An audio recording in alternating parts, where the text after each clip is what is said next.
Hey guys, it's Aislinn, and in today's video, we're going to be trying a product that Sally Beauty just started carrying. So I saw everywhere that they started carrying Overtone, and if you did not know, I have tried Overtone several times in the past. I am not a fan of the formulation. I've only ever tried the product that's in the jar, like the really thick, deep conditioning colored masks. I really don't like their formulation. I don't like how strong the smell is. I don't like how difficult it is to get out of the hair. So I personally don't like to use Overtone, but I saw they started carrying these and I was like, should I buy them? Should I not? Because I already know I don't like Overtone. But this formulation is totally different. This is just their colored conditioner. It's very different from the tub. So I'm like, all right, let me go ahead and try it. I went ahead and I bought every shade they have to offer. Some of them are neutral shades. Some of them are not neutral shades. So we're going to swatch all of them today. I'm going to swatch the darker ones on darker hair. So let's go ahead and run through all the different colors I got. The first shade is Golden Rose. Then we have Raspberry Pink, Scarlet Red, Royal Plum, Indigo Iris, Ginger Glow, Cherry Chestnut, Espresso Brown, and the last shade is Black Velvet. So on the side of each box, it actually shows all the different colors that this is supposed to go on. So you can see blonde at the top here all the way down to brunette at the bottom. Then you can see what the red color will look like if you put it on top of all those different colors. So each box clearly shows you what color this is supposed to go on. Here is the plum one, as you guys can see, and on the front it also says for brown to blonde, so it can cover brown and blonde. Even on the black shade, it shows you can put it on blonde hair. These say it lasts 2 to 3 weeks, so it's not going to last as long as their other color they offer. On the website, it says Overtone color depositing treatment masks, formerly coloring conditioners, deliver vibrant semi-permanent color that cares for your hair and scalp, making it easy to express your individuality without compromise. Infused with 13 natural active ingredients, our unique formula nourishes and rejuvenates, promoting healthy hair from root to tip. Peppermint and rosemary oils calm and balance the scalp, while coconut and jojoba oils provide deep hydration and leave your strands silky smooth. It says right here, specifically formulated with brown hair in mind, our treatment masks prove you don't need to bleach your hair to achieve your stunning color result. So it says right there that they purposely made sure that these shades would cover brunette hair, but you can use them on blonde hair. They just don't want you to have to bleach your hair if you don't want to. Like I said, the side of the box shows you all the different colors it can go on. For most of the colors, I'm just going to be doing it on blonde hair, but for the darker tones like the brown and the black, I am going to be doing it on a brunette swatch also. This is so strange. On the website, underneath what makes it special, it says ammonia-free, peroxide, sulfate-free, paraben-free, phthalate-free, infused with healthy hair ingredients, keep hair nourished, hydrated, moisturized, formulate with brown starting shades in mind, long-lasting hair color, and deep conditioning, which by the way, on the box it says 2 to 3 weeks.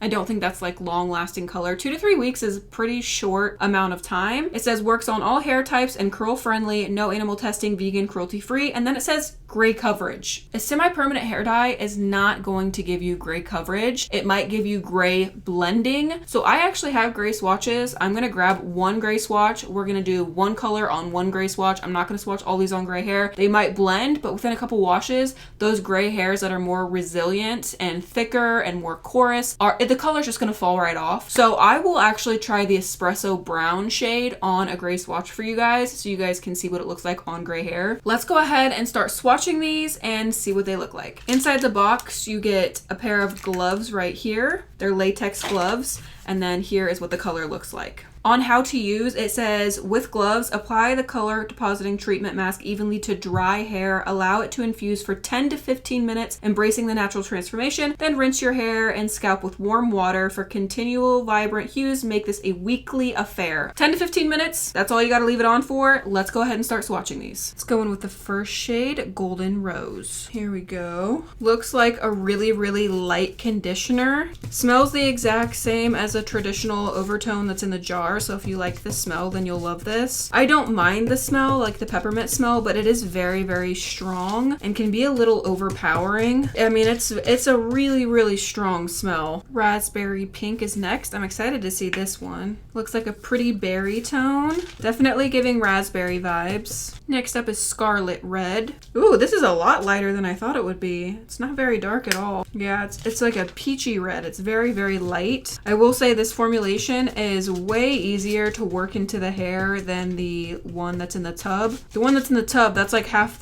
my problem with it, is it's just so thick and hard to work with. And XMONDO's color is really thick too, but it's not hard to work with. It almost has like a clay, dry-like consistency to it, whereas XMONDO's is like very smooth and it glides into the hair without any issue. Overtone is just so thick and it feels dry when you're trying to work it into the hair. I absolutely hate the formulation. So this formulation is definitely better. However, the color pigment is not going to be as dark and it's not going to last as long. Going in with Royal Plum. I'm excited to see how dark this one is. Ooh, wow, this one's very dark. Oh yeah, this is super, super dark. This one would definitely cover brown hair for sure. The other ones I don't think would cover brown, but this one definitely. I love the undertones too. It's a really, really nice, like neutrally purple. I see some pink in there, but it's not like a heavy forward purpley pink, you know? It's like a really nice neutral purple. Indigo Iris. I'm curious if this one is going to be as dark as the purple. Oh yeah, definitely as dark as the purple. Oh wow, a true indigo. It definitely has some purpley undertones. It's blue, but it's a perfect indigo. That's the best way to describe it. It looks more blue on camera than it is in person. It's blue, but it has a heavy purpley undertone to it. It's really, really pretty. And again, would definitely cover darker brown hair. Next up is Ginger Glow, and I know this one is just going to be straight orange. All of their coppery ginger shades are literally just orange. They're never actually copper. I know from experience. And as you can see, it is just a bright, bright orange color. I think I am going to grab some more brown swatches and I'll swatch these ones off camera so that way you guys can see what they look like on brown hair. Once I stop filming, I'll grab some brown swatches and I'll do the purple, the blue, and then this ginger on top of the brown. Because this ginger would be stunning on this brown shade. It would be really, really pretty. On blonde hair, it's definitely just orange, not ginger. Next up is Cherry Chestnut. It's like a really nice warm toned brown color. Let's work that in. Oh yeah, you guys can see it's like a chocolatey cherry. It's really, really pretty. Next up is the Espresso Brown. I am gonna grab a gray swatch off camera and do this one on a gray swatch.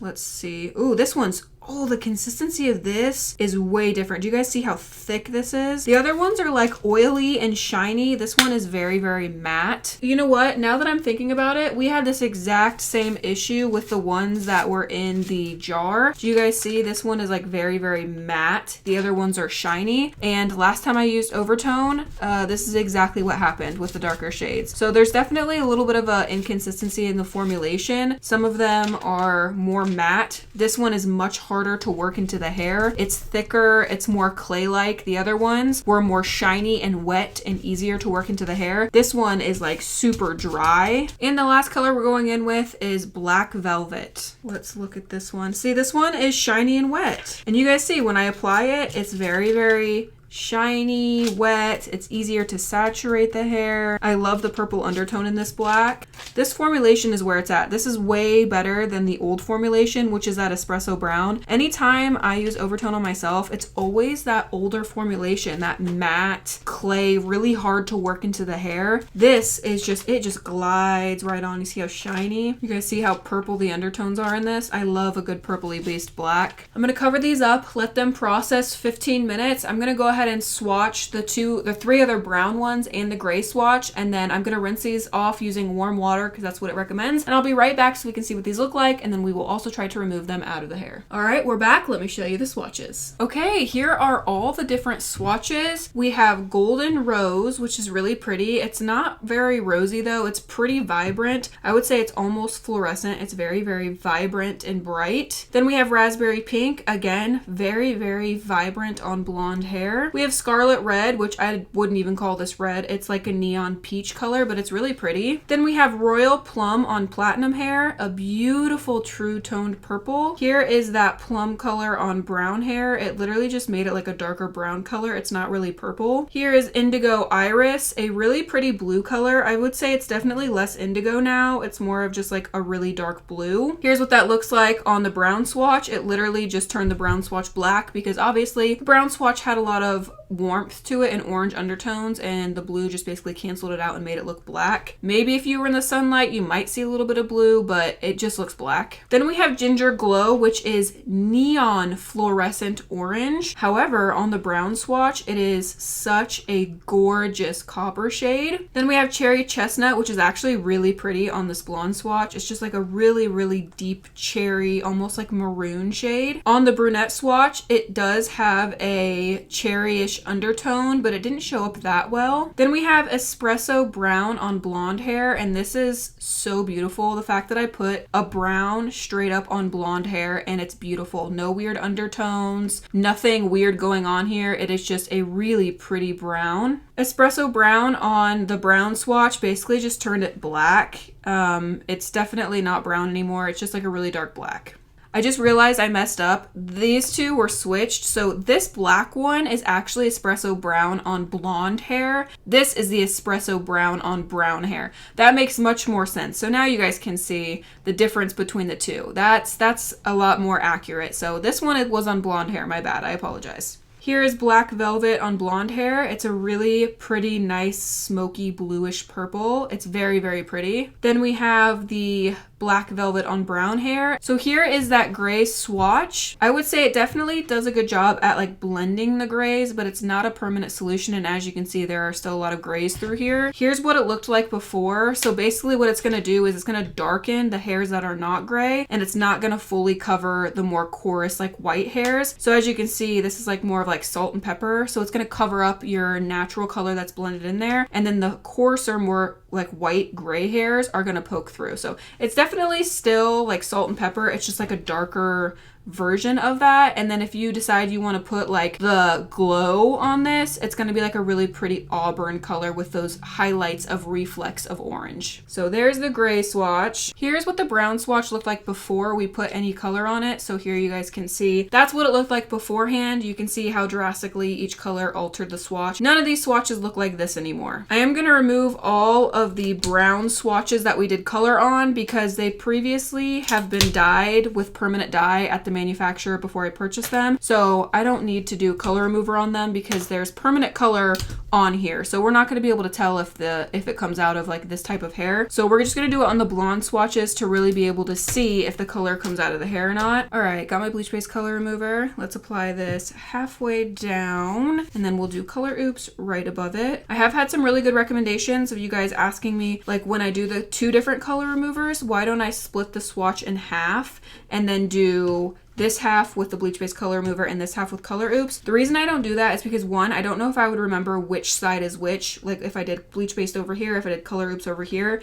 So when I'm referring to the swatches in the future, I'm not sure I would remember which half was what. And then the other reason I don't want to do that is because I would have to take a foil and foil each strand. Like I'd have to do a foil on this half, a foil on this half, foil on this half. So I would be wasting a lot of foil, and I don't want to waste a lot of my foils because they are kind of expensive. So I'm just going to do it this way and just try and avoid them touching in the middle. I'll apply the color oops here at the top. I applied more than enough color oops. All right, we're already seeing the purple down here turn blue, and the blue is getting even more blue. I'm not really seeing much happen on these other swatches. Ooh, I see the cherry chestnut starting to lift to more of a brown color, so that's promising. All right, I'm gonna cover these, blast them with heat for a second to activate the color oops, and I will be right back so we can see if any of these colors come out of the hair. All right, we're back. Let me show you the swatches. All right, we got a lot going on here. So the golden rose came out beautiful with color oops. It didn't come out as well with the bleach based color remover, but color oops took it out back to a platinum blonde. The raspberry pink, the color oops made it blue at the top, and then the bleach based color remover did not remove the color. The scarlet red came all the way out with the color oops, and again, bleach based color remover did not work. We've got royal plum.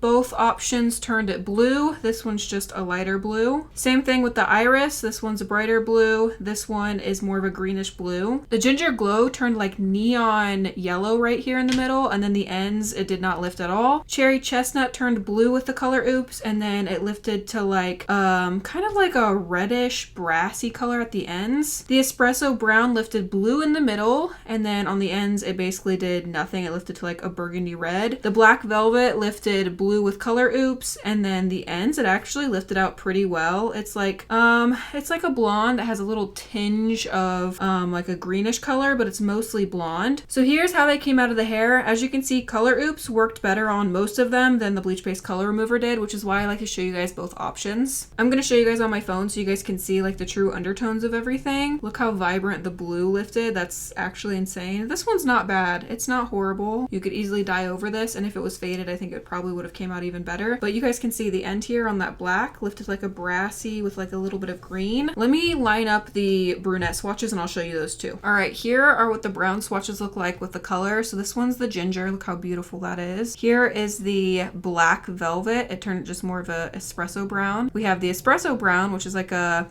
really pretty dark brown shade. Cherry chestnut turned it more of like a reddish brown. Royal plum, like I said, really didn't do much. You can see a little bit of like purple in there, but it's more like reddish. And then the iris, or the indigo iris, you can see a little bit of blue reflex on there, but not much. Again, here is the swatch before we put any color on it. So this is just a blank swatch before and after. Overall, the way they lift out of the hair and perform and the colors are exactly the same as they are in the jar. They're just diluted a little bit more. The formulation is a lot easier to work with though. So if you do like regular overtone colors, but you don't like the formulation, maybe try these. They won't last as long, but if you struggle with saturating your hair, maybe try the conditioner instead. If you have a favorite color from Overtone that you like to dye your hair, I think these would be a great option for upkeep, just to do as like a mask every once in a while. I'm still not the biggest fan of Overtone, but I definitely like the conditioners better than the ones that are in the jar. I will leave a link to these in the description down below in case you guys want to try them. That is all for today's video. I hope you guys enjoyed it and I hope it was helpful for you. Don't forget to check out my Instagram. The link to that is in the description down below. I post way more of my everyday life on there. Give the video a thumbs up if you enjoyed it. I love you guys so much and I will see you